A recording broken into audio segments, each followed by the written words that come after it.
Okay, Assalamu alaikum everybody, students. I'm going to introduce the speaker, but before that I'll also introduce Dr. Jaffar Ahmed. The speaker is so prominent that we need two people to talk to her. You know, it's one person, but she has such a diverse field and work that it's important that Dr. Jaffar Ahmed and I will be in a free-flowing conversation. I'm here till 3 o'clock. If he wants to stay longer, he can, and then we'll have an open discussion with the students. So our guest is, and I'd like to welcome Chad, Professor Chad Haynes, and Professor Yasmin Saikia. Professor Yasmin Saikia is a professor of history at the Arizona State University, and she works on numerous things from gender, history, culture, religion. She has two very unique features. She's got a lot of books. Lots of people write books, and she's got very good books that she's written. 2 or 3 unique features which I want to emphasize. One is she comes from a part of India which very few people outside of India or even in India politically know about. That is Assam. So she's born in Assam, and you call yourself an Assamese, and she's an Assamese, and you speak the language. So you won't find me if you go anywhere when all of you are doing your PhDs at a good university like Arizona State University or wherever you are. You'll find lots of Indians, but you'll find very few people from Assam. In fact, I think that she's probably the second person I know from Assam, or third person, and one meets a lot of Indians. I don't know if you know anybody from Assam, but you know, you can respond to that.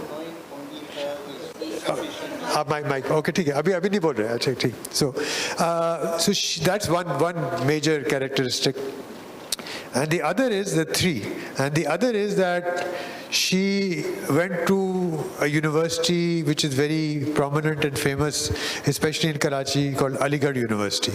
So when you think of Aligarh University, you think of a very old man with a long beard with a red cap. That's what I think of Aligarh University. I've spent 1 month in the Aligarh University library doing a lot of research many years ago. I don't know if Jaffar has been. I'm sure Jaffar has been to Aligarh University as well. So she's an Aligarh University graduate. Again, I haven't met many women graduates, academics who've been from Aligarh University, and the people that we meet from Aligarh University are people who are in their 80s or 70s in Pakistan and who'll tell you about the Pakistan movement. So that's the second major characteristic. And she's written a number of books, and I think one of the most interesting is about Bangladesh. And it's called War and the Making of Bangladesh, Remembering 1971, which, like all books on Bangladesh read in Pakistan, are controversial, because Bangladesh, for some reason, is controversial. I don't think it's controversial at all. I think it's very straightforward. But so she's written that book, and she's written others as well, and she continues to write, and she'll tell us about her work as well.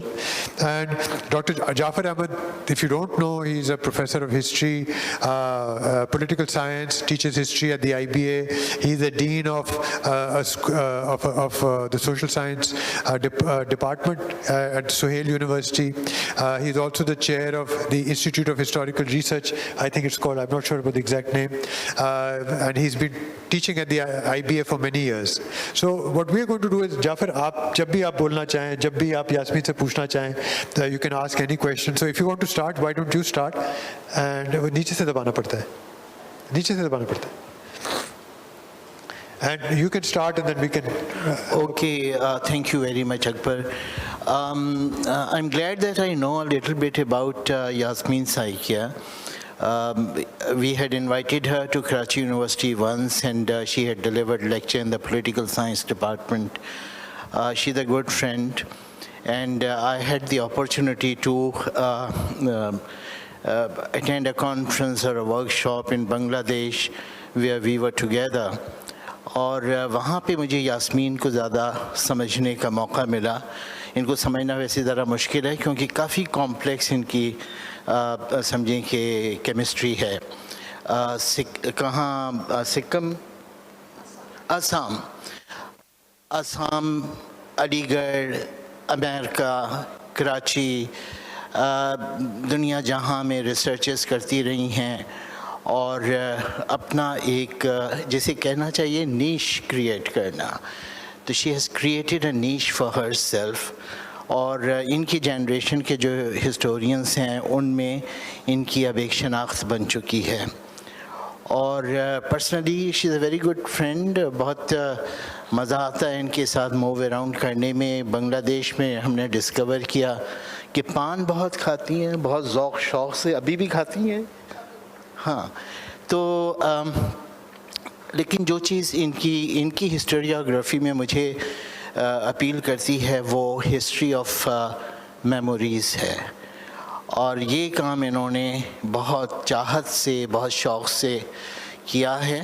اور partition سے related لوگوں کی memories, 1971 سے related memories, اور ان سب سے انہوں نے جو چیزیں نکالی ہیں کہ ہائی پالیٹکس کے اندر جس طرح کی چیزیں ہو رہی ہوتی ہیں, بہت ایسا ہوتا ہے کہ پولیٹیکل کانفلکٹس کو ریزالو نہیں کیا گیا ہوتا, اور پھر کانفلکٹ سچویشنز آتی ہیں جیسے بنگلہ دیش, ایسٹ پاکستان کے آخری زمانے میں ہوا. تو اس سب کا جو سب سے بڑا سمجھیں کہ جو وکٹم بنتے ہیں وہ عام شہری بنتے ہیں, اور عام شہریوں میں عورتیں بنتی ہیں. تو انہوں نے عورتوں کی یادیں جمع کر کے جس طرح کی چیزیں لکھی ہیں وہ ہسٹوریوگرافی میں ساؤتھ ایشیا کی ان کا ایک بڑا کنٹریبیوشن ہے. تو یہ تو تھوڑا سا, کیونکہ یہاں پہ جو اسٹوڈنٹس بیٹھے ہیں ان کو بتانا ضروری تھا کہ ان کے سامنے کون ہیں. لیکن میں چاہوں گا کہ یاسمین ہمیں بتائیں کہ پھر اس بڑے کام کے بعد آپ اور کس کس طرف گئی ہیں. what different avenues you have discovered. Recently you wrote about Sir Syed Ahmed Khan. Sir Syed is very interesting figure in our history, in the sense that after every few years a debate starts about him.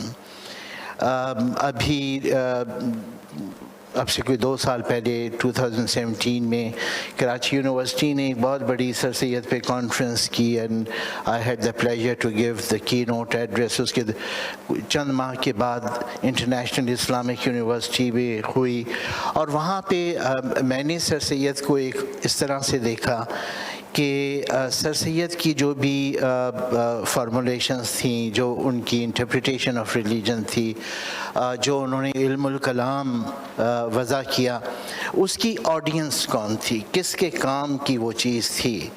اور وہ جو ایک class تھی جسے آپ educated class کہہ دیں, job aspiring class کہہ دیں, ان کا انٹرسٹ تھا کہ اس طرح کی انٹرپریٹیشن اویلیبل ہو جس کے سہارے وہ آگے جا سکیں. پھر میں نے یہ کہا کہ پاکستان بننے کے بعد وہ کلاس, اس کا پرپس سرو ہو گیا تو شاید سر سید آؤٹ لیو ہو گئے پاکستان میں, لیکن سر سید کی کچھ چیزیں ہیں وہ آج بھی ریلیونٹ ہیں, ریلیونٹ ہو سکتی ہیں. اور اس میں جو ان کی کریج تھی with which he tried to address religion اور ٹو انڈرسٹینڈ ریلیجن, وہ کریج امپورٹنٹ تھی آج کے کانٹیکسٹ میں, جبکہ ہم ایک بہت ہی سمجھیے کہ کنزرویٹو, بہت ہی آبسکیورنٹسٹ ورژن آف ریلیجن کے ساتھ رہ رہے ہیں. جس دن میری یہ لیکچر تھا میں تو ہو کر کے لاہور چلا گیا لمس کی کانفرنس میں, لیکن مجھے پتہ چلا کہ اگلے دن وہاں پہ ایک اور صاحب نے اپنی تقریر میں خوب سر سید کو لتاڑا. انہوں نے کہا کہ سر سید نے مذہب کے ساتھ کھلواڑ کیا. تو وہ ڈیبیٹ جو ہے چلی اس وقت, اور in some form that's going on even today. تو میں یہ بھی جاننا چاہوں گا کہ what made you to divert your attention toward sir Syed, اور why is sir Syed so important in the academia where you come from. تھوڑا سا کچھ اس طرف روشنی ڈالیں. Assalamu alaikum. First of all, thank you all of you for coming to join this conversation. Akbar, thank you so much for inviting me, and Jaffar Saab, so much, thank you for being part of this conversation today. As both Professor Zaidi and Professor Jaffar said, my background is from India in a kind of northeastern little state, very remote. Perhaps you have just seen it in a map, called Assam. Assam has a very large Muslim population, second to Kashmir as far as percentage is concerned in India. It's 34% of Assam is Muslim. But there are different groups of Muslim in Assam, and I am from the group that calls itself ethnically Assamese. We are ethnically Assamese, but we trace our roots to somewhere very distant. And my ancestors, who are recorded in history of Assam, came to Assam in 1595 from a place called Ghazni, which today is in Afghanistan. We don't know why they came, but they were given a title that I still carry called Saikia by having been inducted into the nobility of the kingdom, which is completely separate from the Mughals in this time. 1595, as you may know, is the beginning of the rise of Mughals. Yes, already Babur has come in, Humayun has come in, it's a period of Akbar. Akbar will be dying in 1605, but my ancestors did not come to Assam as part of a Mughal expansion. We now think that they were perhaps Sufis who had come to that region based on Dick Eaton's work, who has shown, Richard Eaton, who has shown that Islam spread eastward to Bengal and beyond, and that's where there was a huge kind of development of Muslim communities leading all the way to the creation of Bangladesh, as you know. So this is like 500-year history that I carry with me. But I ended up in Aligarh Muslim University for multiple reasons. One, I was a class 10 student when the Assam agitation for identity broke out in 1980s. And there was no other avenue to study, since all the universities, schools, colleges, everything had come to a standstill because of this identity movement. The people of Assam wanted to, those days in 1980-81, separate from India, saying that we are colonized by India. So I was caught in that high school level cusp, not knowing where I could go to study. My father had not studied in Aligarh. My father had studied in Dhaka, where he did his undergraduate degrees and later went on to do his MSc and PhD outside. So I had ended up going to Aligarh because the rest of my family, including my great-grandfather's side, had all studied at Aligarh. Aligarh was a place that was willing to take class 10 students, women students, and be in the hostel. I had never spoken Urdu in my life. I had never seen UP people before. We were, missionary school, boarding school kids, had never worn shalwar kameez in my life. So when I landed in Aligarh, it was really a foreign place. It was absolutely foreign to us. Me and my sister and some of us went to Aligarh, and we stayed in a place which was exclusively meant for women students called Abdullah Hall. Abdullah Hall is from pre-nursery, almost you can stay, till the level of MA. That's where Abdullah girls lived. And so it was a residential setup. There was a school and there was a women's college. So I went to women's college, class 10, 11, BA, and then went to the university to do my MA.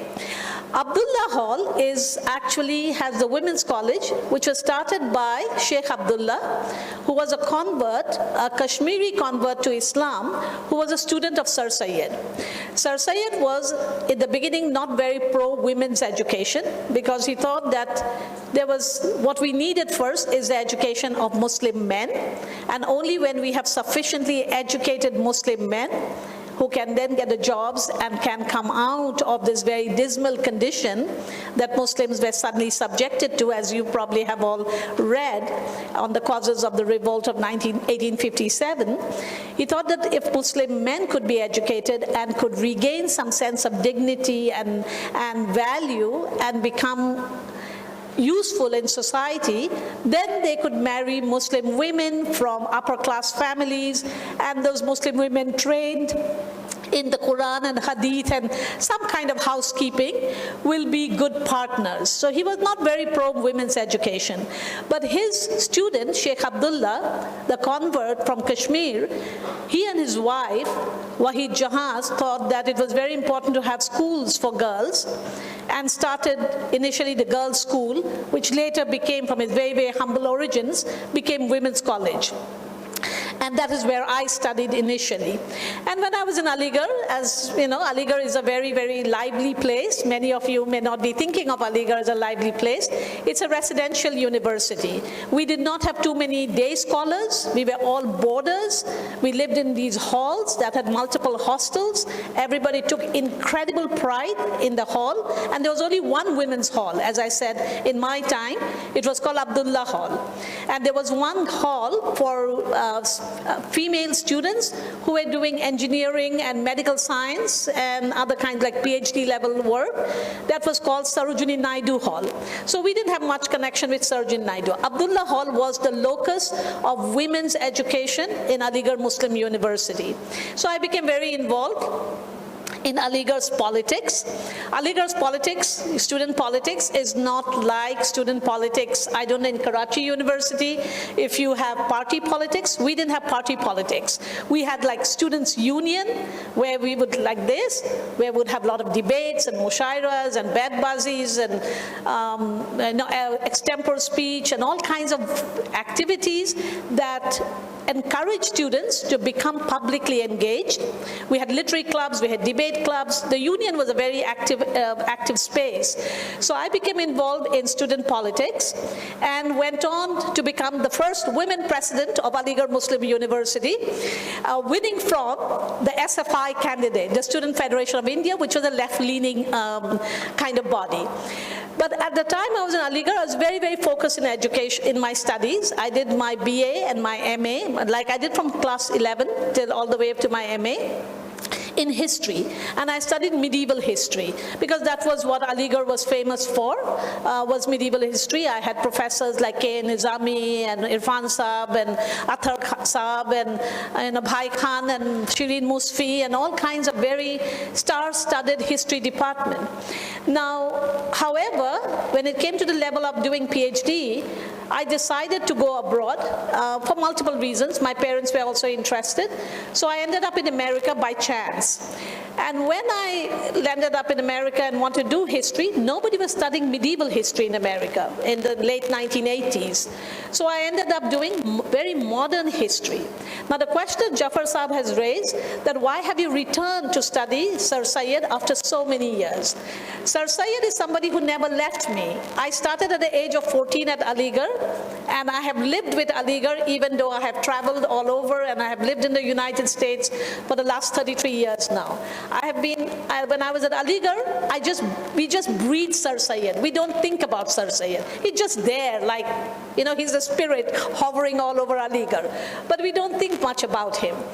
When it came to really giving it a kind of academic and a kind of reflective thinking about what does Sir Syed mean and what does Aligarh mean to me as an academic in the United States, that is when I started conceiving this book and started thinking, how do I engage with a person who had taken education so seriously, has bequeathed the legacy of education to thousands and thousands of Muslim and non-Muslim students who today only gather together for the centenary celebration or the Sir Syed Day celebration, which is on 17th of October, but hasn't really engaged with his thoughts. That's when I started thinking, how do I put together something that makes me read about Sir Syed, which I had not done previously. Because in Aligarh, we never had a course on the Aligarh movement or on Sir Syed. He's just like a picture on the wall. As I say, he hovers all around. Nobody actually knows who Sir Syed was, what he had done, why did he do something, why did he create this, first the college, and which became the university. And so there's been a lot of kind of neglect or almost amnesia about Sir Syed. In the context of post 9/11 in the United States, when there was this huge kind of representation of Muslims as jihadis and rebels and terrorists and all of that kind of very negative, derogatory epithets being lumped and foisted on Muslims, that is when I started also asking the question, what have Muslims done for themselves to empower their own community and create agency to transform the image of themselves? And of course, for me, Sir Syed became that figure. It's not like, I study Arab history, or I don't study, say, Indonesia, where there are also very big figures, or in the Arab world. For me, Sir Syed was the figure who gave Muslims a sense of dignity and pride and asked Muslims to become involved in their own empowerment. But as a person, I thought Sir Syed is far too complex for me to put together a monograph. Even if I was going to spend tens of years studying Sir Syed, probably I will not be able to write a monograph by myself. And I also thought that Sir Syed should be a collective effort, because as I write, he's a collective individual. He's not a kind of one-track person. So I needed a variety of people who have been thinking and writing about him to come together to put this book together. I also wanted it to be a combined effort, because this was, in a way, I learned, was the ethos of Sir Syed, that all effort must be collective if you want to make some transformation. It cannot be a single person lone journey, like an authoritarian figure marching alone, being an expert in something. Rather, the effort has to bring people together and together work in a way that you can transform something about your own lives and the lives of those around you. So that's how the book was conceived, and that's how I progressed with it. So let me ask a question. Does anyone in Assam know about Sir Syed? That's the first question. And linked to that, because I'm interested in how a 14-year-old girl ends up in Aligarh, which is brave anyway. I mean, these people are much, much older, and they're afraid to come to the IBA. And here you are, you went from the one corner of India to the heart of India in some ways. I mean, Aligarh, Delhi, UP. So, and knowing no Urdu, as you said. So first question is whether there is, at that time, whether there was, when you were young, did you hear of Sir Syed? Did you read about Sir Syed? You're coming from a Muslim household where your father studied at Dhaka, so you must have spoken Assamese and Bengali. So did Sir Syed's name appear? That's the first one. And secondly, now, today, in 2022, have things changed in Assam regarding Sir Syed? Only about Sir Syed, not about the political things. So if you could answer that. That's a really good question. In Assam, Sir Syed is there, but he's also hidden, let's put it this way.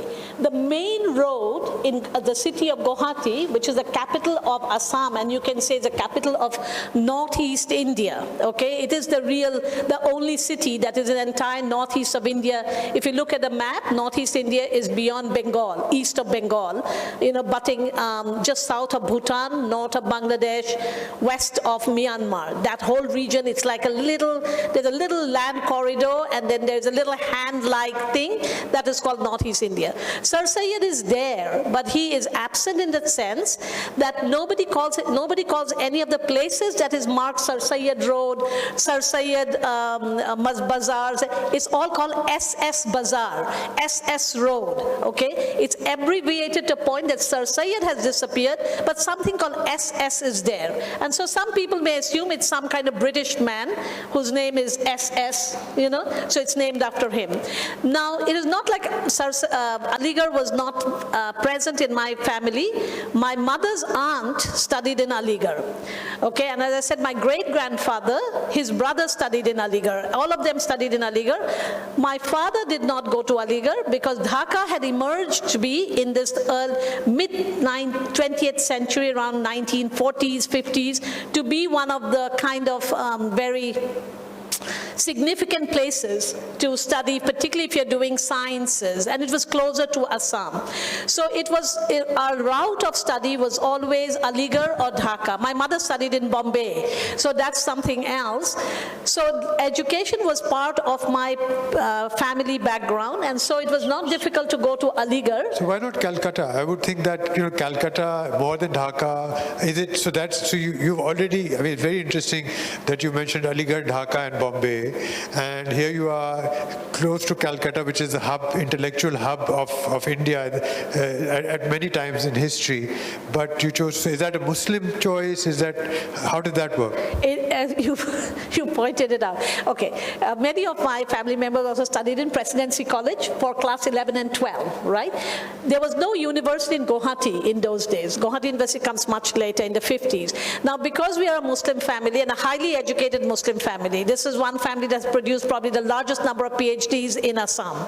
My father is the first PhD in biochemistry from that state.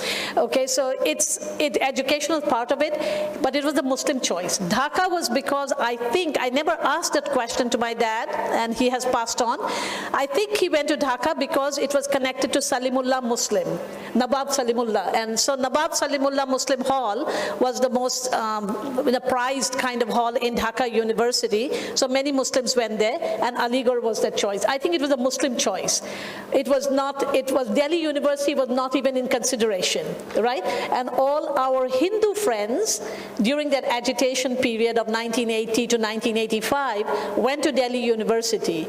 We went to Aligarh, and I still remember some of my mother's friends. My mother was very politically active and said, why are you sending your daughter to a religious university? Because they assume that Aligarh Muslim University is a religious university. They didn't think that Aligarh Muslim University is a secular university like any other university. It's not Deoband. If you are secular, you go to Delhi. If you have a religious communal attitude, you go to Aligarh. But we went to Aligarh out of compulsion because there was no other place in Delhi that would take a class 10 student in their hostels. There was no hostel available. So it was and Aligarh provided that. That's what I'm saying. Aligarh nurtures you from your kindergarten all the way to your PhD, which no other university in India does it. And very, very few people know about that. Right, thank you. Before I ask any question from you, I would like to know कि यहाँ जो इतने सारे students बैठे हैं, how many of you are students of history? हाथ उठाएं जरा. एक सारी हिस्ट्री की क्लास है. अच्छा, तो फिर हाथ क्यों नहीं उठा रहे सब? हिस्ट्री नहीं पढ़. अच्छा, हिस्ट्री मेजर है इन सब का? या पार्शली भी है, ठीक है, ओके. ये देखिए, मैंने सवाल इसलिए आप लोगों से पूछा कि ये एक बड़ी अच्छी अपॉर्चुनिटी होती है कि आप एक हिस्टोरियन को अपने सामने देख रहे हैं, और मैंने इनसे बायोग्राफिकल सवाल इसलिए किया ताकि आपको एक हिस्टोरियन की लाइफ के अंदर एंटर होने का थोड़ा सा मौका मिले. और हिस्ट्री बहुत इंटरेस्टिंग चीज़ है, बहुत ही, यानी ये कि दूर से देखो तो बहुत बोर होती है, लेकिन जितना आप हिस्ट्री से क्लोज होते जाएं, history becomes all the more important and interesting for you.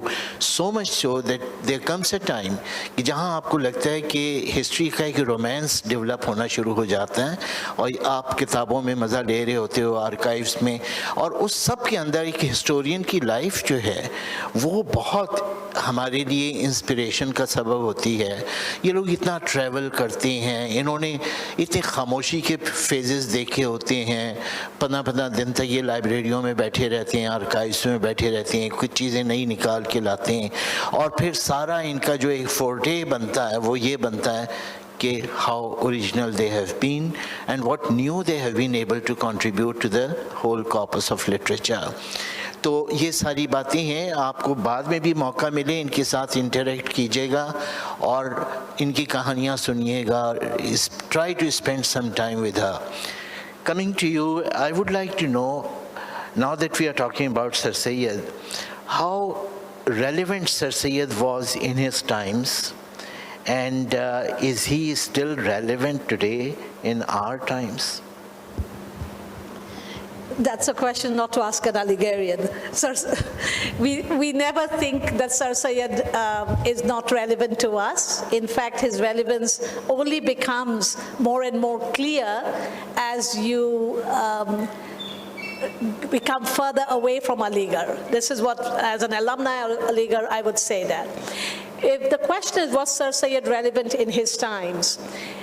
If you look at the debates of the time of the late 19th century, when Sir Syed is emerging as a Muslim thinker, he was actually just a civil servant in the British ECI, the English East India Company, where he started his work as a munshi and went up all the way to a Sadr Amin, and that was the position Indians were allowed to occupy before the 1860s, because they were not given real judicial power, right?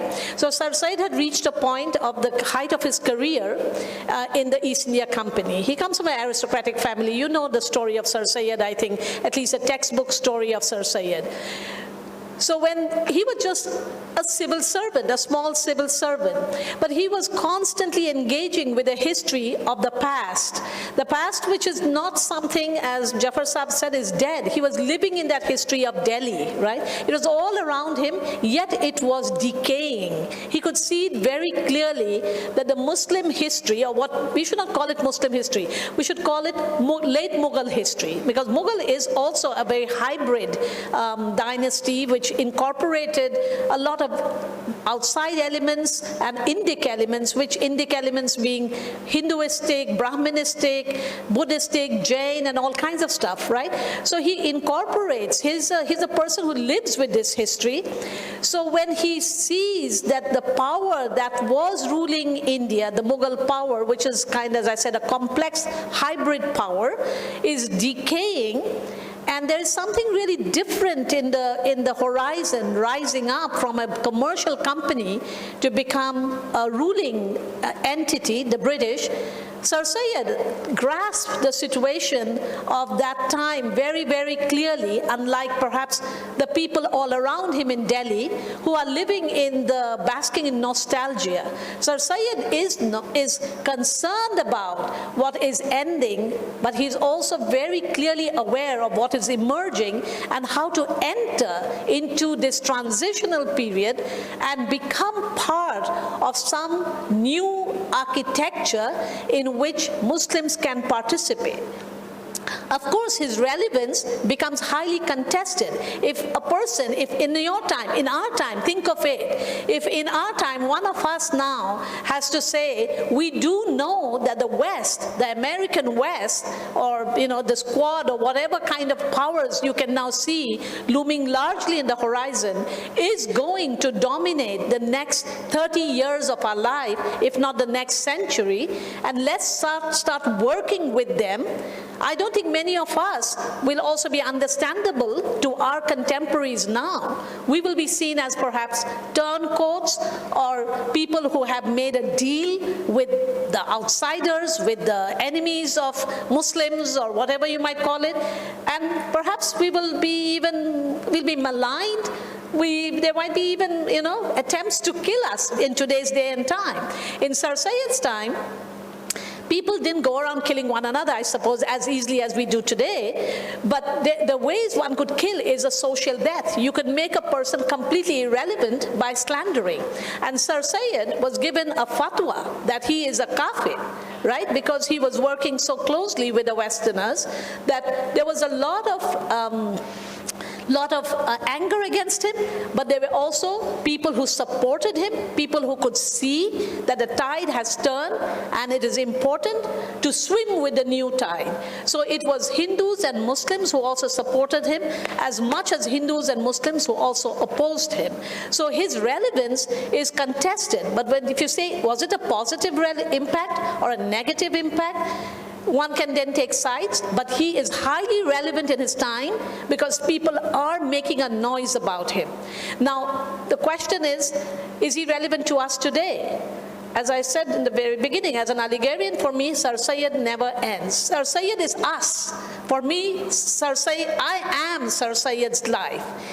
Sir Syed has asked each one of us to take the mission of education, take it forward and bring it to the people around you so that you empower yourself and empower everybody else. So Sir Syed's mission is what he is about. It's not just an individual, it is the message, and the message is relevant today and be relevant in the future.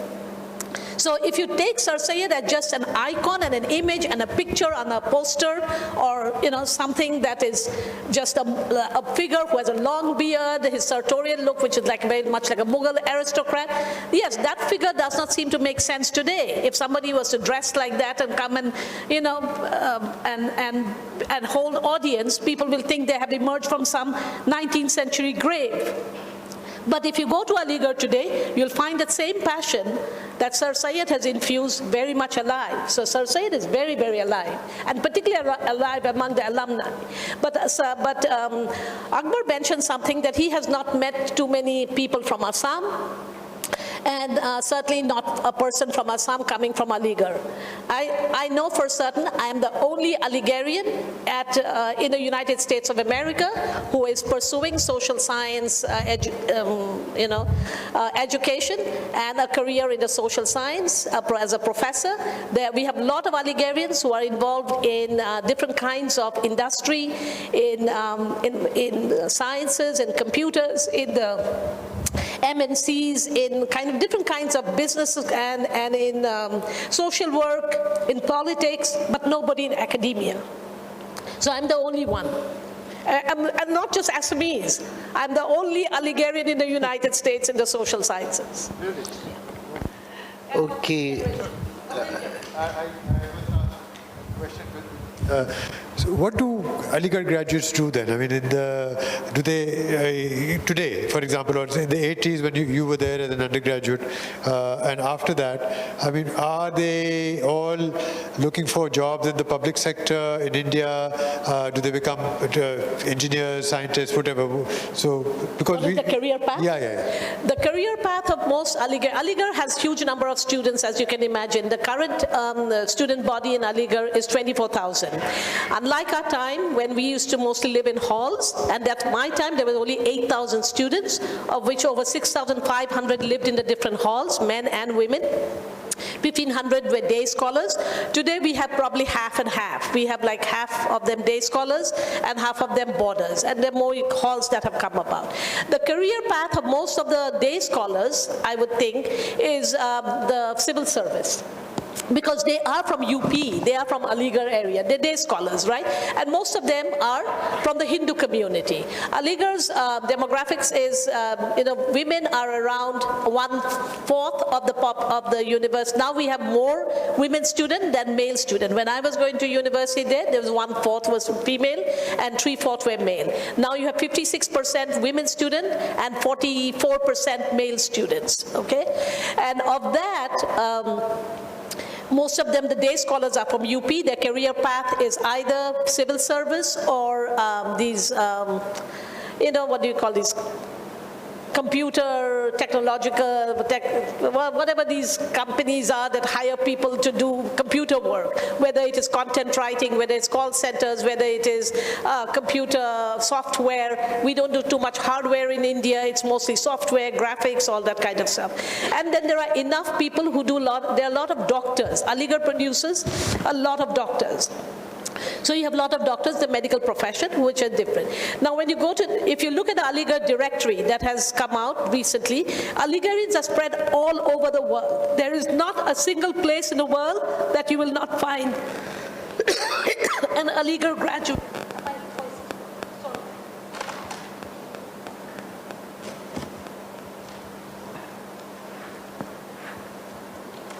The Aligarh graduates all over the world are mostly in industry, in science-based industries, whether it's pharmaceutical, whether it is medical, and in research, a lot of science research, and a lot of them are also in the computer research section.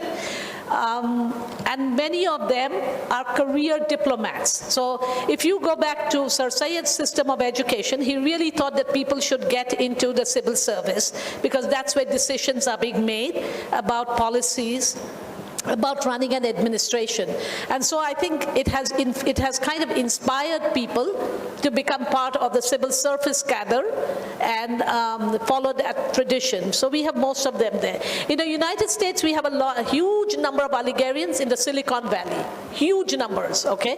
And they're very successful, extremely successful. We have a lot of doctors. A huge number of doctors and engineers, but you do not find too many, you have very, very few Aligarhians involved in the humanities and social sciences working abroad. You have them all working in Aligarh, graduating from Aligarh and working in Aligarh.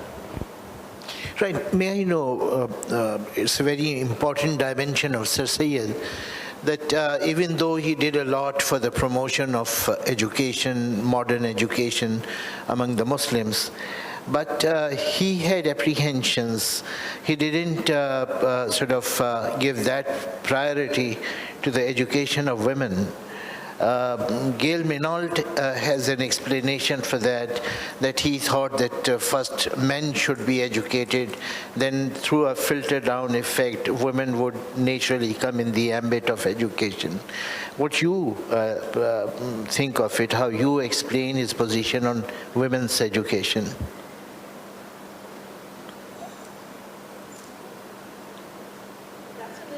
That's an interesting observation that Gail had made, and even in our book she writes about it extensively. But let me qualify that a little. It is Sir Syed's initial idea of education was not this kind of Mughal aristocratic refined culture, just you just sit and read poetry and you sit and read old texts. It was really instrumental in the sense that you had to get into employment. You had to be producing something that will help your community. And because in the 19th century India, even today we know, particularly coming from the Muslim background, there's a lot of hesitation about women going out to work and women being in the public realm, right?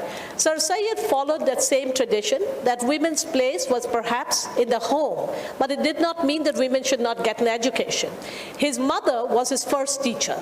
So he's well aware that women's education is important, but whether women's education should translate into a career that has to be in the public realm, excuse me, that Sir Syed perhaps never really conceived was a necessity in his time.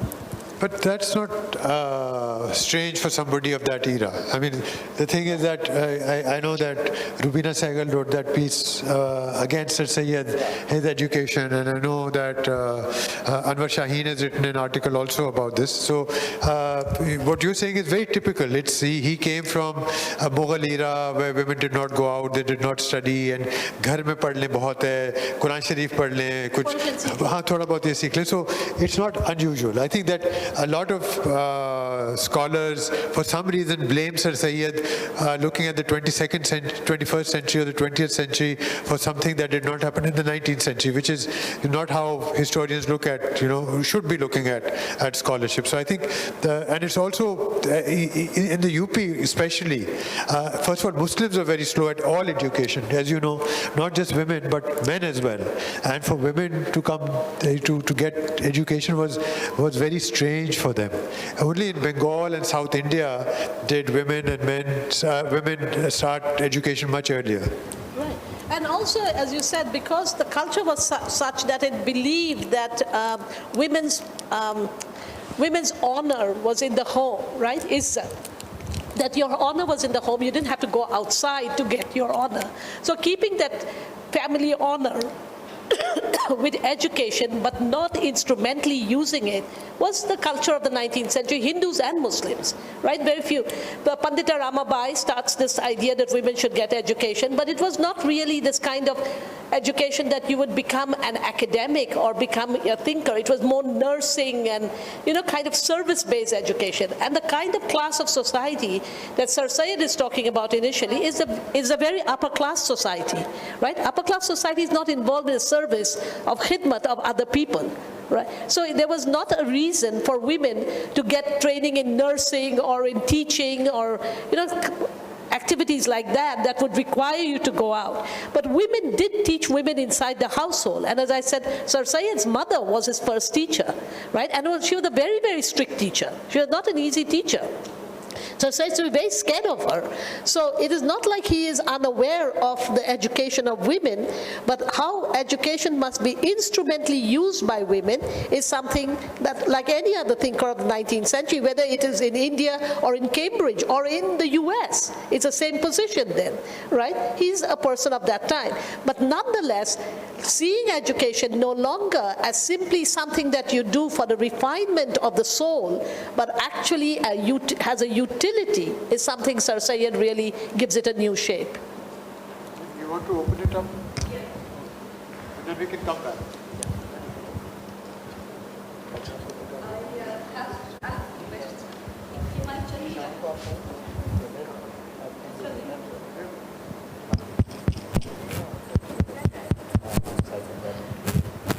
But let me, Jaffar Sahab, I want to qualify a little here. If you are an AMU student, you never ask this question, actually. Did Sir Syed think of women's education? Because we never ask this question, because Sir Syed is part of women's life at Aligarh, because of Abdullah Hall, and because Sheikh Abdullah is one of the first students of Sir Syed, right? So you all must assume that it is Sir Syed has influenced Abdullah, Sheikh Abdullah, in order for him to think so progressively to bring about women's education. I have a connection to Aligarh. My paternal family is from there. And beyond that, even people in my family who are not from Aligarh but are from UP, they really, before partition, they attended Aligarh University. And the Old Boys Association meant that later on, the marriages that would take place in family would be between people who had gone to Aligarh. And it almost became like a class in some ways, that, you know, these are people who have been to Aligarh, so we have a connection with them and we will keep on socializing and marrying with them in future, even after coming to Pakistan and the great, the instability in social circles. So when I growing up in Pakistan, we saw our ancestors being very, very active in the Aligarh Old Boys Association, and there were schools established in Lahore, Aligarh School, Aligarh College. There's a Tehzeeb-ul Akhlaq magazine which comes out from Lahore. So growing up, I always saw one of the earliest memories is a Tehzeeb-ul Akhlaq magazine which comes out from Lahore and one which comes out from India. And we always used to compare the standards. The one that comes out from Aligarh, the original one, is better than the one that comes out from Lahore. So as you say, the spirit of Sayyid Ahmad Khan, his portrait, it's all over there in Aligarh itself, but also in so many places in Pakistan itself. In this area, when you are going, you see Sir Syed University. You see so much around that happening. So it's someone who is so there all the time that you don't necessarily question or even think about him as deeply as you could. So that way it can be quite interesting and surprising that when we do find arguments and not arguments which are coming from a place of religious bigotry or feminist indignation or even ethnic indignation, we find arguments that we can tend to overestimate the impact that Sir Syed's might have had, Aligarh itself might have had on Muslim education. Because in part of Pakistani nationalist discourse, Aligarh is like, does everything. And I think there's a quote which is attributed to John Elia. I don't know whether, but it's Pakistan, ye sara ye Aligarh ke ladkon ki shararat hai. Right? So it's attributed, but I don't know whether that's the right attribution.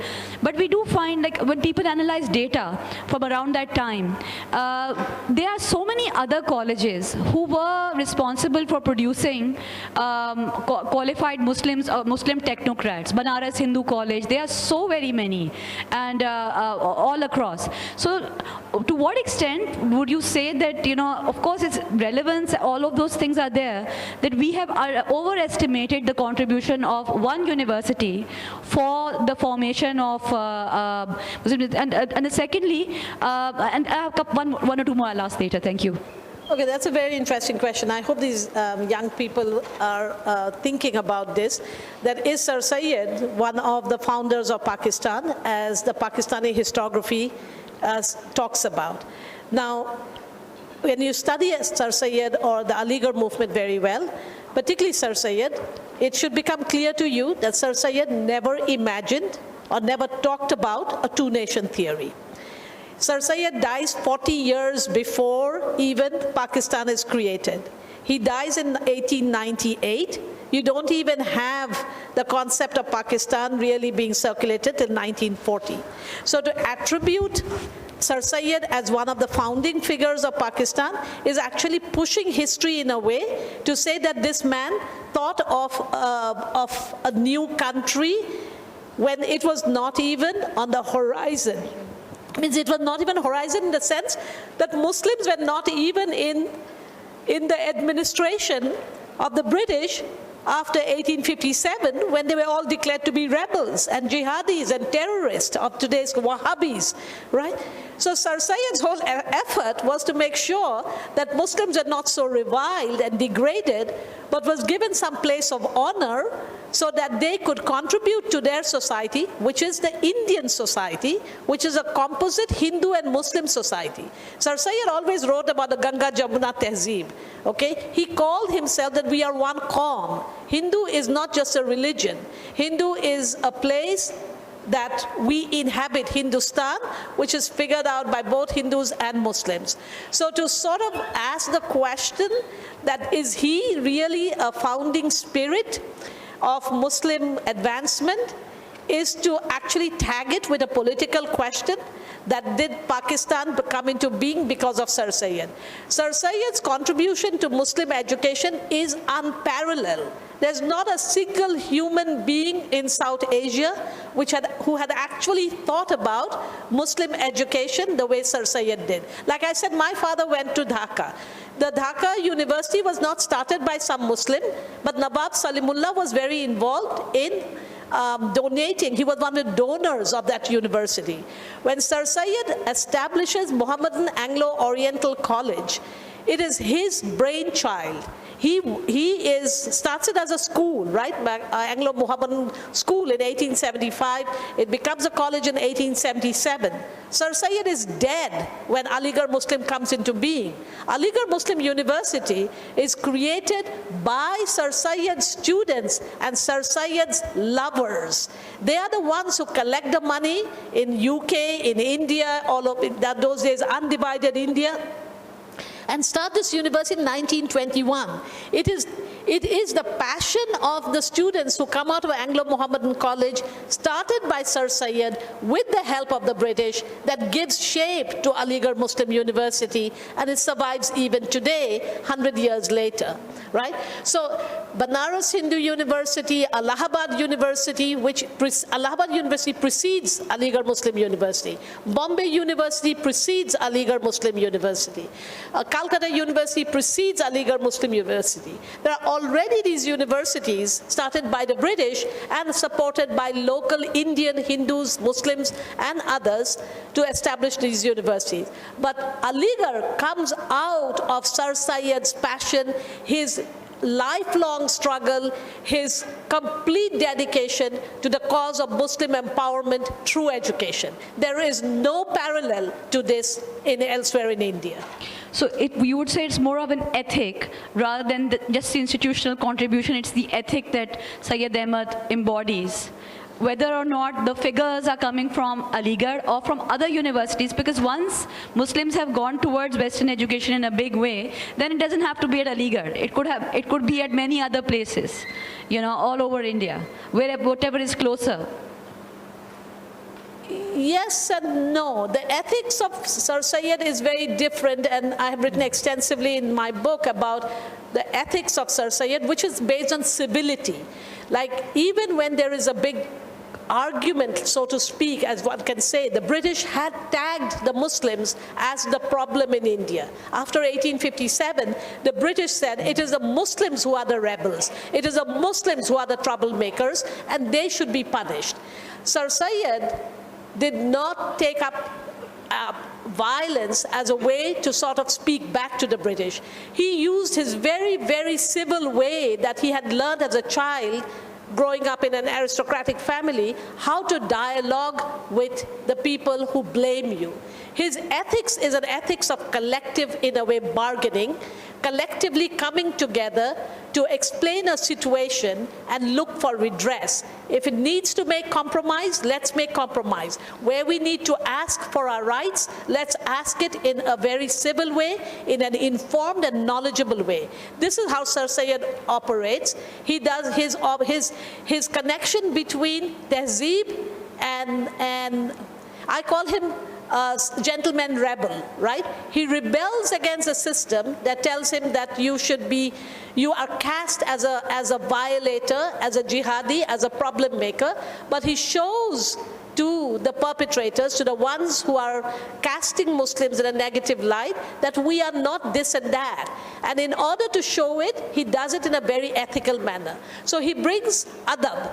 In Aligarh, one of the most important characteristics of an Aligarh student, even today you would see, is a high quality of adab. That is something that Aligarh teaches you, because it was Sir Syed's appeal that you should be informed with knowledge in order to make your case. You cannot just scream and shout. Come with knowledge and then state your point of view and argue your point of view with sufficient information. So that ethics of living and with others come of making a case for yourself, even against the people who are against you, and compromising and leading it towards a union, a friendship, is very much the ethical approach of Aligarh. So that ethics of friendship with the world and yet striding forward to empower yourself is what Aligarh, even when you are not an Aligarhian, as you said, you could learn it through the expansive kind of reach of Aligarh outside. Right, thank you. And last question from me is that, there's one thing about Sir Syed's ways of interaction with the British, with the colonial government, where you have few choices, really, and finding a way to get things done and safeguard interests in that style. But what about, just Dr. Jaffar mentioned his kalam. It seems that it's from however little I know about it, that his students, the people who do celebrate him, they don't celebrate all of him. So there's even the people who are staunch Aligarhians. In many ways, his kalam is something they have left aside because it became controversial. So even within Aligarh, in some ways, near his death, we do hear that he became an isolated figure. He was not always in his senses towards the end, and he was kind of left alone, and the university was functioning in a direction which was less controversial than his personality had become. Yeah, there are a lot of discussions about this, but Sir Syed, as I said, was a very Catholic figure, right? He was not how his sartorial look and his mental frame are kind of different. His sartorial look is very much like a Mughal Muslim gentleman, right? But the way he thinks is very cosmopolitan. And his thinking includes Christianity, a study of Hinduism and Islam in a very progressive way. He is the one who thinks of evolution, right? He's writing his tafsir in which he talks about Islam in a way that is extremely progressive and modern, that leads people to really question and even call him a nachari, a naturalist, right? That he is not really steeped in the Sharia. In fact, some of the people who used to send their kids to Aligarh, it's written very extensively about this, used to write to Sir Syed, to the university, as you're saying, it was not yet a university, it was a college in his time, that as long as Sir Syed does not teach fiqh and does not teach religion, we will send our kids to Aligarh, because Sir Syed is going to make them non-Muslims. He is so, in a very different frame of mind compared. So it's like Shibli Nomani parted company with him, saying that, he was too much of a modernist and too much of an Indianist. These two combinations are difficult, right, for him. But one thing I think many people seem to forget today, who seem to overlook, that Sir Syed was deeply also concerned about religion, particularly Islam, in a progressive way. He was very much against in geology and all of that, superstition. There are all kinds of stories about Sir Syed sending letters to Nizamuddin, although Nizamuddin had passed away 6-7 centuries ago, saying that please stop calling my students to your dargah, because all these Aligarhians run there. And there are all these kind of stories about Sir Syed being in conversation with very different kind of figures, Islamic figures. But one thing one must remember is at a time when people were asking people to do hijrat out of India and saying India had become Dar al-Harb, right?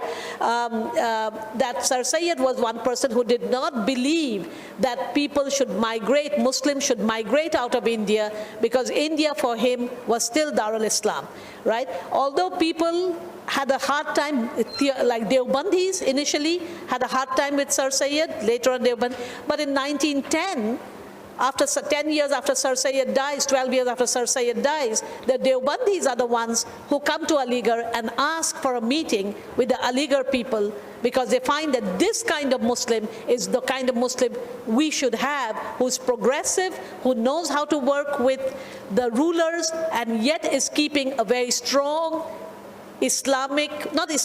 Muslim culture, which is, as I said, a Hindustani Muslim culture and not an Arabized Muslim culture. Thank you. Should we take questions from the students? I think if the students ask questions, it would be good. आप में से कोई सवाल करना चाहे? हाँ, मतलब ज़रूरी नहीं है कि सर सैयद ही पे पूछें. आप कुछ भी सवाल कर सकते हैं about the discipline of history itself. Assalamu alaikum. I'm Hamna. I'm a freshman from SSLA. I wanted to ask what motivated you to choose history, pursue history, and especially medieval history. What was the major cause? There must be something. Thank you so much. Okay, again, a personal question. I'll give you both a personal and an academic answer that would help you understand.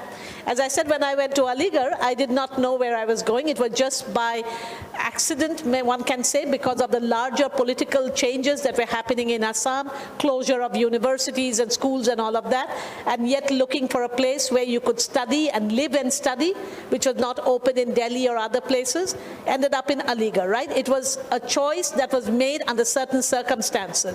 Now, when I went to Aligarh, it was very interesting that Aligarh had a center called Center of Advanced Study in History, and history department in Aligarh was the topmost department in my time.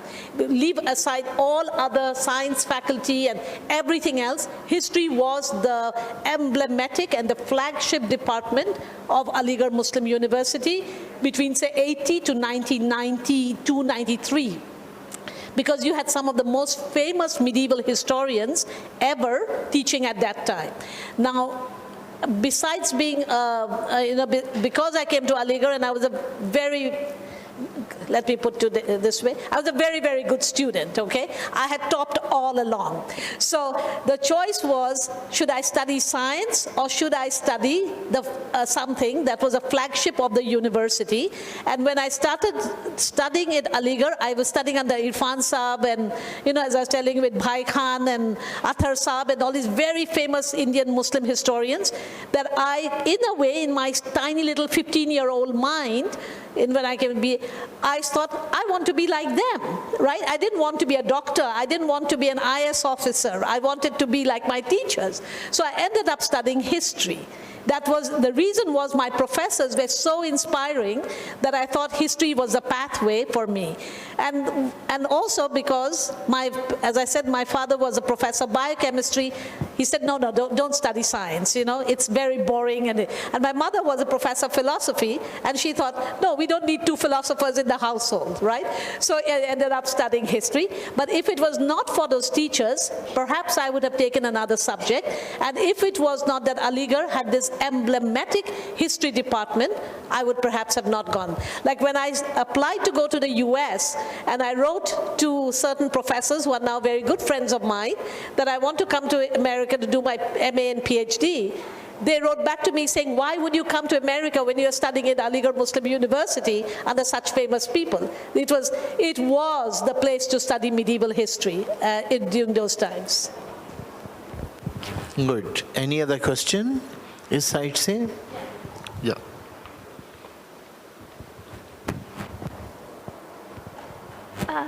I wanted to ask about when doing history that specifically zeroes in on one person, one figure that's basically become more of an icon, an idea, rather than known for their specific actions. How do you reconcile the modern perception of them, the values that people have retroactively imposed on them, with the person that they actually were in real life?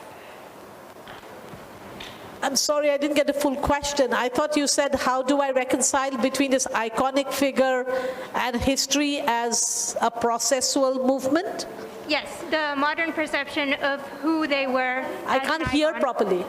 As an icon, and versus what they actually were in history. Oh, okay. Now, Sir Syed has been iconized. This is what I'm saying. He's actually not an icon. He's a thinker.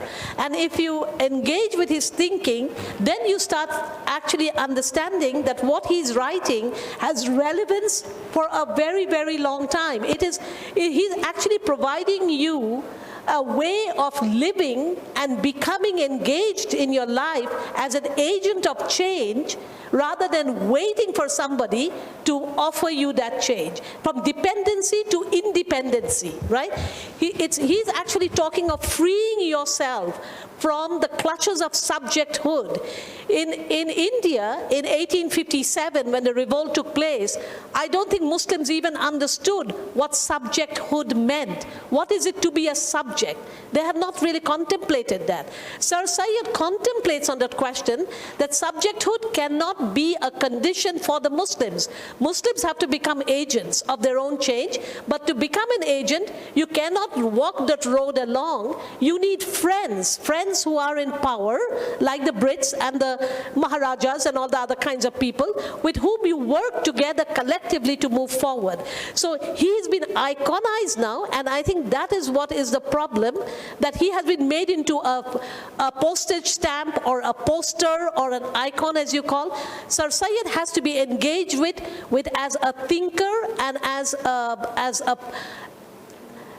a theorist for Muslim progress and Muslim empowerment. Once we do that, we can still respect him for the kind of work that he did and produced, and make it our mission to transform ourselves in our time, so that we empower not ourselves, but our community, which is not simply a Muslim community, which in the cosmopolitan way of Sir Syed's thinking is the world community. Yeah, I had a question. Sir Syed was not only an unparalleled figure in the Muslim community, but he was also responsible for bringing the scientific awakening to the subcontinent. But we don't see as much enthusiasm in India as we do in Pakistan. Why do you think that is? Is it because he's a Muslim, or is there any other reason? You have a fantastic question, and I kind of addressed that a little towards in the conclusion of my book, that Sir Syed is, as I said, an absent figure, except in Aligarh. There he lives, there he's really alive. Like in 2017, I went for the bicentenary celebration of Sir Syed, and there were people from all over the world, Aligarhians from all over the world, who had assembled together only to celebrate Sir Syed's bicentenary. None of us had ever met him, right? This is 200 years later. We have never met him. But we each felt that he had invested in us individually. We are who we are because of Sir Syed. That is a very strong feeling about Aligarhians. It creates this fraternity that it really is alive. As you're saying, Aligarhians Old Boys Association is very active even here. So when he is so alive among Aligarhians, Hindus and Muslims in this case, why is he not in the public realm in India as visibly? And that, one can say, is perhaps because he is a Muslim, and a Muslim of a certain kind, right? With his long beard, his achkan, his pajama, his topi, he looks Muslim, that in today's India, one cannot represent that kind of a figure as as a cosmopolitan Indian. So he has been left out. Bollywood has not made a single movie on Sir Syed. There is no drama on Sir Syed, which is on a public realm. Aligarhians do it, but he's confined now to Aligarh. He has been ghettoized to Aligarh. So, and in Pakistan, particularly Karachi, I suppose, which is really sad because, as she said, he's become iconic without people engaging with his ideas. Hello, am I audible? Okay, so I had a question regarding the two-nation theory. We've always been taught that Sir Syed was an advocate of a separate nation for Muslims, but I don't see that a lot. Like what you said about the two-nation theory, that he didn't really advocate that perhaps? He didn't want a separate nation for Muslims? So how's that opposite or like opposing the view of what Pakistani students are taught, perhaps? The two-nation theory comes up after so much later, right? It is, let's take 1940, when it really is announced. Sir Syed dies in 1898. So there is no concept of two-nation theory in the late 19th century. Nobody's talking about. Now, even Hindu scholars have said that Sir Syed was the architect of the two-nation theory. Like he actually conceived this two-nation theory because he did not join the Indian National Congress when it was formed in 1885. When he had made some speeches that said the Muslim Qawm has to empower itself and has to move forward and all of that. But this is all made up stories. This is a way to tell that, to say that Muslims from organically were never part of India. This is how I read it, okay? In Pakistan, Pakistani scholars might read it differently and say, yes, it is Sir Syed. But when you read Sir Syed's own writing, he repeatedly writes about that Hindus and Muslim are of one Qawm. He writes this over, including his speech in 1883 that he makes in Patna when he comes to Lahore to raise money for his university college. He makes this over and over again.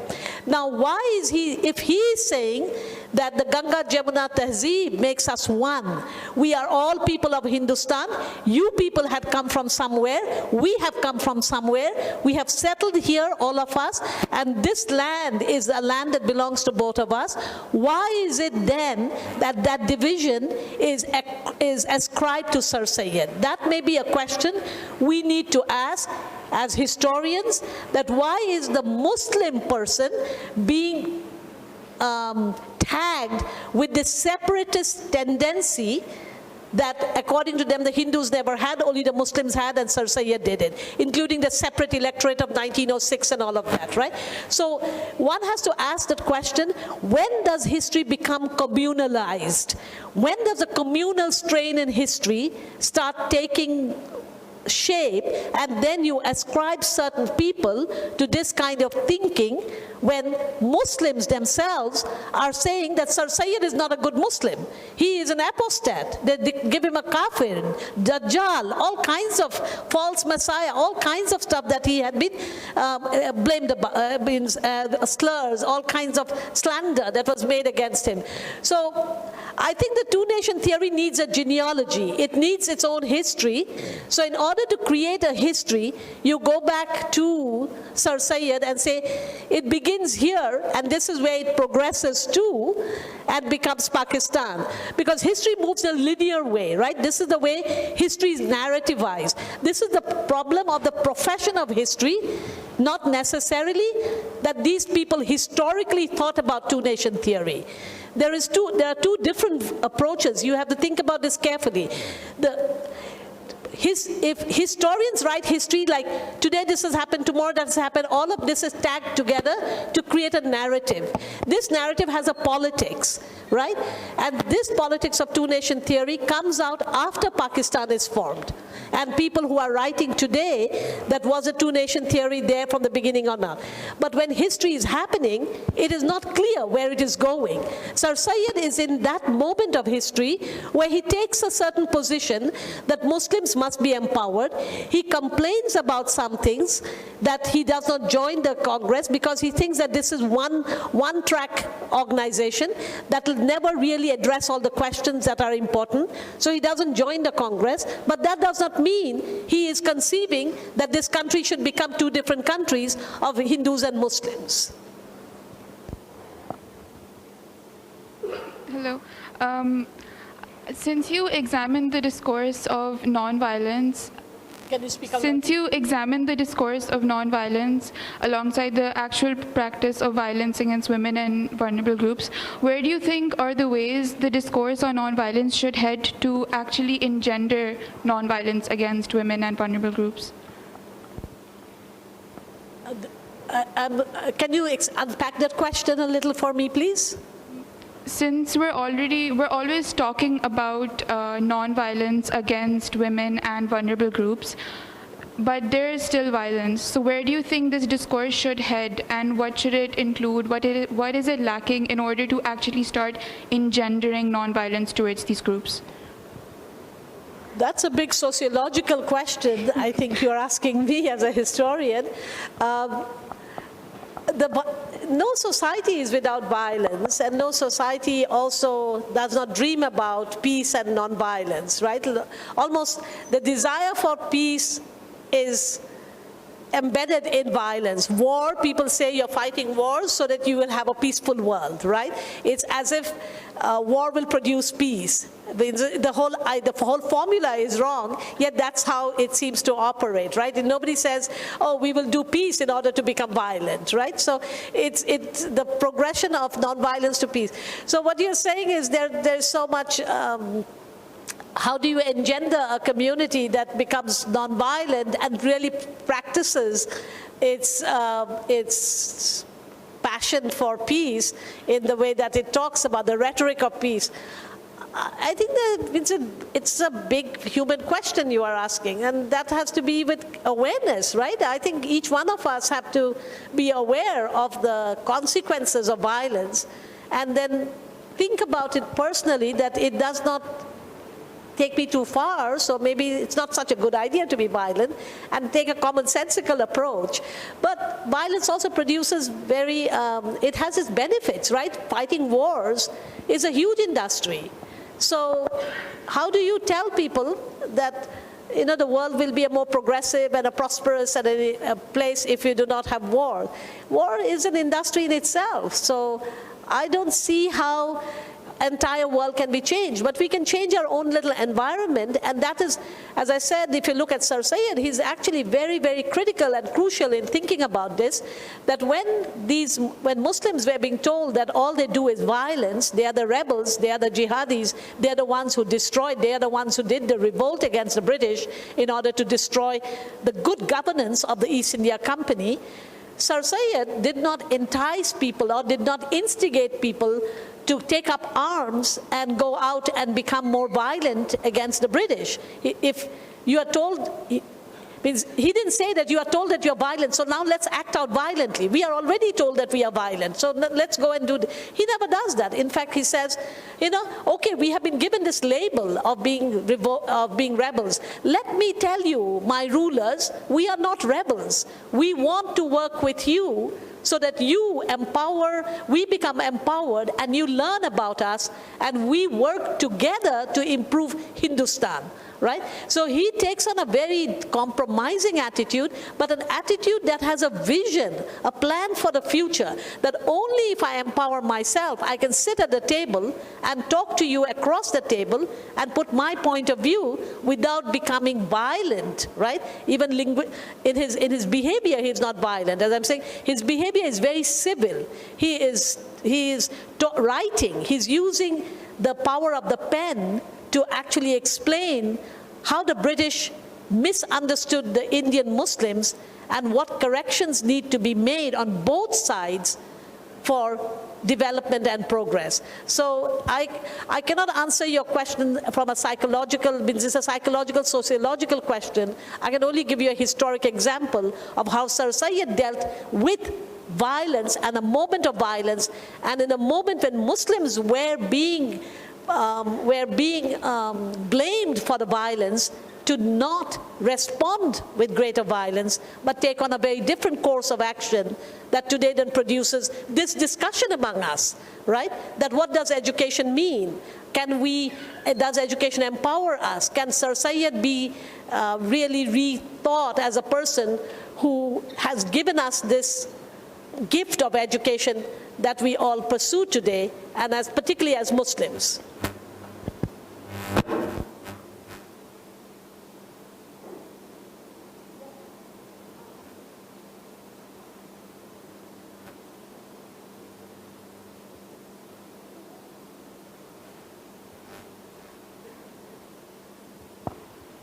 Hi. So my question is that you said that you are the only Aligarhian practicing social sciences. You're only Aligarhian practicing social sciences in your generation. So yeah, in United States, what's the reason for that? And is it changing for the next generation? Has it changed for the next generation?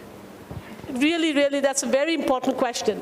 Now, in my time, people did not go abroad for their education, particularly women students, right?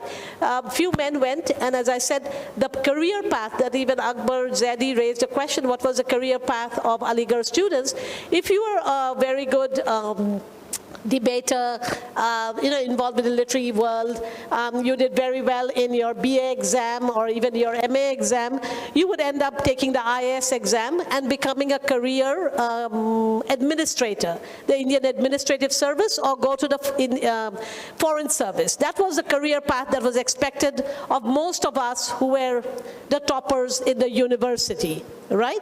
Now, why did I choose to go to the US? It was an accident. I was actually admitted to Oxford, where I did not end up going. I ended up going to the US just by chance. Why did nobody in my generation pursue social science, men and women, did not pursue social science as a career, particularly abroad, right? It was the culture of Aligarh, which is in some way, as some of you can understand perhaps, who have background, whose grandparents or great-grandparents are from India, you can have this conversation with them, that Muslim culture had become very highly ghettoized in the 1980s and 1990s in India. Today it is worse, right? In that ghettoized culture, Aligarh could not open the door for you to imagine a world beyond. So anybody who was very good in their studies, as I said, would go and take the IS exam. If they qualified, they became some DC or DM or whatever. If you did not qualify for that exam, you became an assistant professor in some local university, or at best at Aligarh. I was offered a position at Aligarh because I had topped all along, right? But that was not, it was not even in my horizon that I would stay in Aligarh, okay? Because Aligarh to me was also a foreign place. I am from Assam, right? It was a foreign place. So going abroad was as foreign as going to Aligarh for me. Now, because there was no culture of this kind of discussion, we never met people coming from somewhere abroad, because none of our Aligarh students had reached those kind of positions to come back and talk to the students and say, this is what you need to do your MA and PhD abroad. There was no guidance. So there was, my parents being professors, I was slightly lucky that I was given that incentive to study, right? So when the expectation is that if you go abroad, you have to get a job, you have to earn, you have to send money home. Those limitations of middle-class Muslim life in India. It's highly, as I said, limited, right? And the 80s is a highly limited period of time. So people did not aspire to spend 6 years, 7 years doing PhD and then not maybe ending up with a job. I was slightly better off in that reason. Now, if you ask, we are now, people like us who are in academia or not in academia, but understand the power of academia in the West, are doing lots and lots of outreach in Aligarh, almost every month, even on Zoom, to tell Aligarh students to apply to this fellowship and that scholarship, and whatever they can. Like just last month, we have something called the Sir Syed SSGSC, Sir Syed Gifted Student Fellowship, which I also help out a little. We select, we put out advertisements in the university to apply to this grant. This grant basically, we get around 300 applications, and women students are increasing. We select around 25 students to have mentorship, one-on-one, to apply for to Western universities. We help them with the TOEFL, with the GRE, with the GMAT, whatever they want to do. We pay for that. We one-on-one tutorial. They take those exams. We help them apply to 5 universities in the US or Germany or UK or any of the European countries. And once they get admitted with a stipend, they are on their own. But we take them that far so that they become stipend-holding graduate students in the West doing the PhD. Now we have women students doing this kind of work. In the social science, it is still very rare. One of the biggest disadvantage also is that to really qualify to get into social science or humanities program in the US, you have to have kind of very high level of English proficiency. Most of our Aligarh students are not yet there. So it creates a little bit of barrier. So we also have to do peer-to-peer mentorship of improving English language training, English language proficiency, and that will help. So I think my hope is that in 10 or 15 years, we will have Aligarh students who will be in the social science and in the humanities in the United States, holding positions that can shape and give shape to a new discourse about Muslims of South Asia, at least, in a positive way. Because without having the academics, we cannot change the image of Muslims in the West, and only if we change the image of Muslims in the West, perhaps we will create a different discourse that will proliferate elsewhere to see Muslims, as Sir Syed imagined, as empowering and positive contributors to society, as useful members of society. Right now, we don't have that image of Muslims. So we are working in that. In fact, that's one thing I would like to share with you. In our university, at Arizona State University, my husband is also here, who's also a professor there. We are starting a new center called the Center of Muslim Experience in the US. And the Muslim here is the South Asian, the Arab, the people coming from all over, who have become part of America and be able to project a positive image about Muslim, transformed and positive image that Muslims themselves control and Muslims can put out. This concept we started actually influenced and inspired by Sir Syed, that you have to take charge of your own image and you have to transform your image with your own work and showing the positive contribution of Muslims so that Muslims are no longer seen as just 9/11 terrorists and rabid, conservative, orthodox mullahs, but that they are actual contributors of knowledge and contributors in the world in a positive way, and we are doing it in the United States. You can do it here. Anybody, this can be an idea that can be proliferated, that Muslims change their own narrative based on their own experience and asking others to see them differently from the way they are seen. It's a completely Sir Syed idea.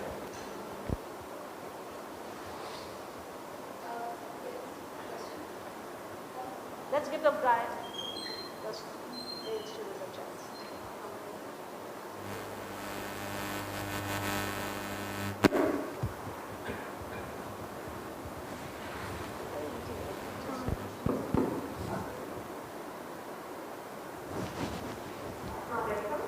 And just after representation and following Sir Syed's idea,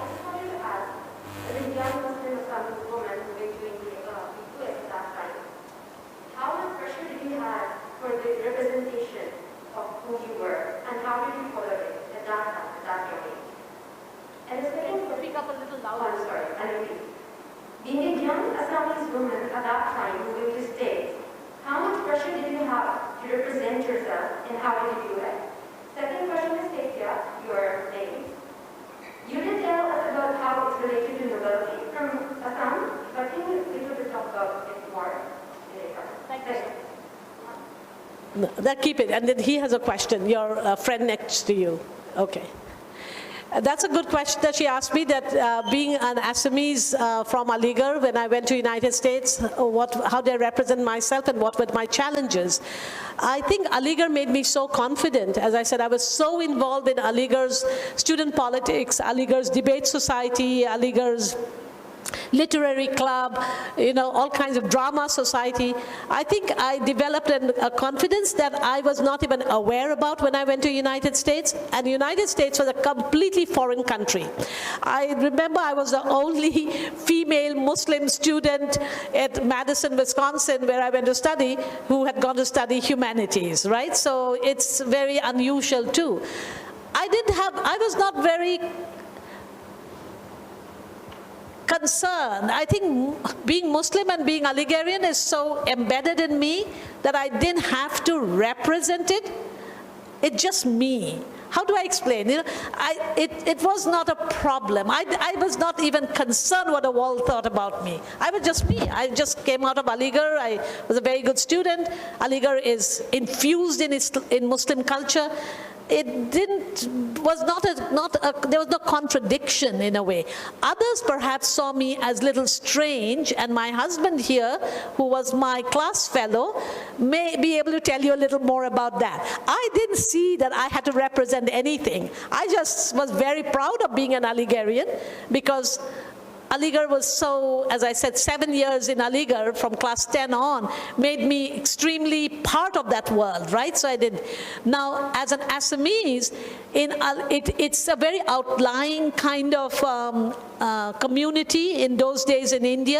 As I said, people were fighting to break out of India. They didn't see themselves as Indians in the 1980s in Assam, like Bangladesh today, as you have, did not see itself to some extent like Pakistanis. They thought, we deserve to be recognized for who we are as Bengali. Yes, we are Pakistani, but we are also Bengali, and because of that separation, it ended up becoming Bangladesh.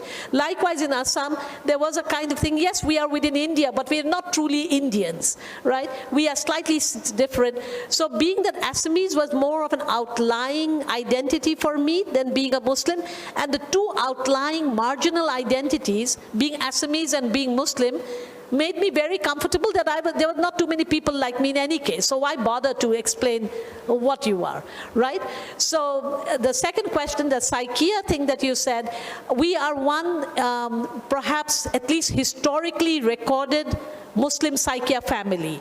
There are a lot of Hindu Saikias, and there are other kinds of Saikias too nowadays. Some of them have made up those titles, but ours is historically actually written in a copper plate with all the artifacts of nobility that we carry even today. But this was, as I said, this man came from Ghazni. We don't know why he was included in the nobility, except that he was given a noble woman in marriage, because it is written down, and a family called a Muslim Saikia family is established. That's what the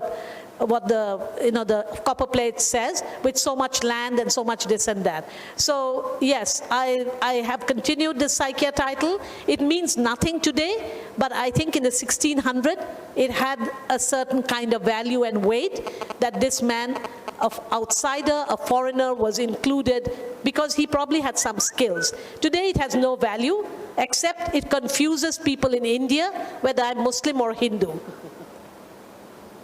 You're Christian. Huh? Yeah, and it's helpful. It is helpful. You earlier mentioned that Sir Syed on studying about Hinduism and about Christianity, and we earlier studied that he wrote down a book where he wrote down similarities between Christianity and Islam. So he was actually a big advocate of coexistence of different communities and of different religions. So when you look at today's India, which is Modi's India, जहाँ पे right-wing extremism is on its peak, and at times I feel as if India is reimagining Ziaul Haq. Just the difference is that this time it's a Hindutva agenda. Mob lynching such as Auditorium, persecution of minorities, not just Muslims, of Dalits too, of Christians too. So how do you feel about it? Like, how is it shaping India into being a very extremist nation, or to just basis for discrimination of different minority groups, or just basis for persecution of marginalized communities? So how do you feel about it? As a historian and as a scholar of peace studies, of course you don't feel good about it, right?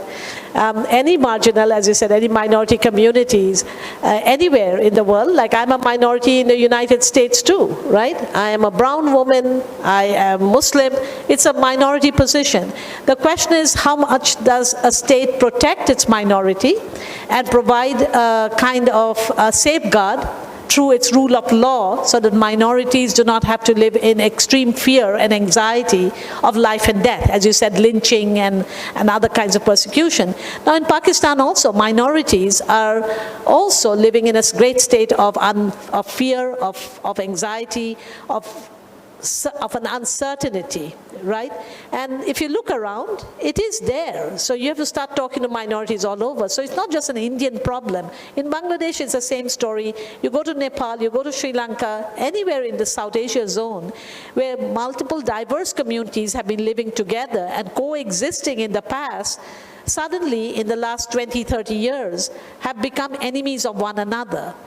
And to some extent, I keep saying, because we are so alike that we find differences in every little dissimilarity to be accentuated.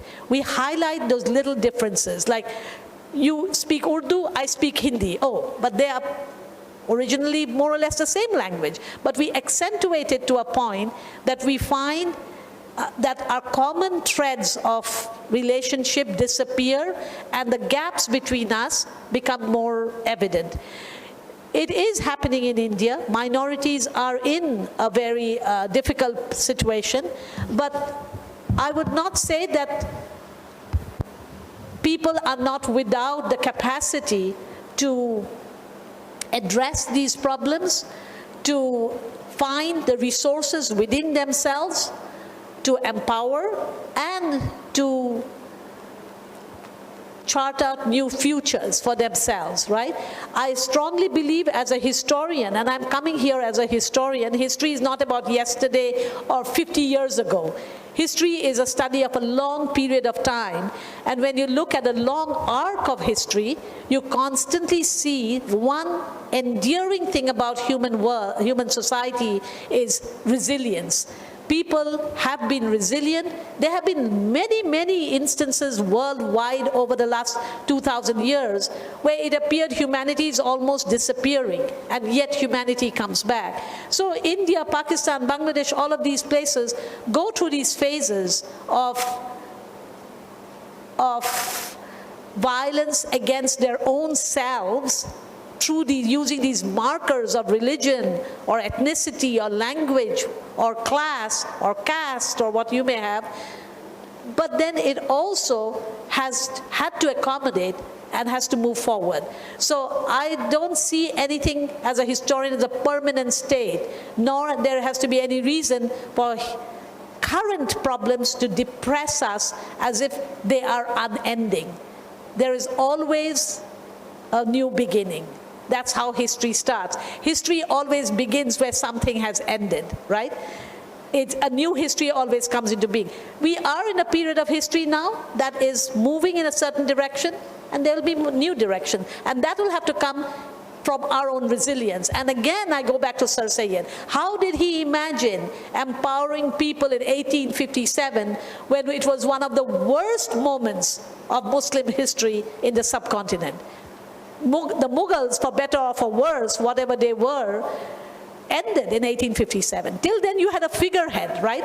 The Bahadur Shah Zaffar was still hiding inside his red fort. He was there. He was symbolically a figure that was still there. Once that figure was also removed, exiled, sent away to Rangoon, all his sons were killed, there was nobody in the horizon that would look up as a Muslim figure to give the Muslim and the Hindus of that time a sense of their ruler.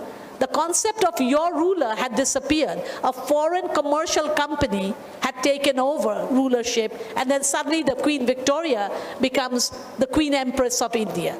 Means, can you imagine that moment? Today, if suddenly all of us just wake up one fine morning, let's say, I don't know, for Pakistan it might be China, for India it might be America, whatever. And we are told that this Halliburton or some company is going to become the new rulers. Our president, prime ministers have all disappeared. What would we do? Would we have the capacity at that moment to actually sit down and start writing and telling these commercial companies, look, if you want to work here and if you want to rule over us, let's talk. Let's talk what we can do for you and what you can do for us. And let's sort of compromise and move together. That's what Sir Syed did. So you put 1857 today and think, what would you do today if 1857 happened? I'm sure that you will find a way out, or you would want to find a way out. That's exactly what is happening to Indian Muslims. They will find a way out, they will empower themselves, they will come out strong, even if it is a very dark moment right now. Good. Would you like to conclude this? No? Okay, it had been a very useful session of conversation with you, Dr. Yasmin Saikia. I'm pretty sure that our students must have learned a lot, and your interest in history must have increased. And I thank you on behalf of the IBA, the history department, the students. Yeah. Thank you very much for your being here, and thank you.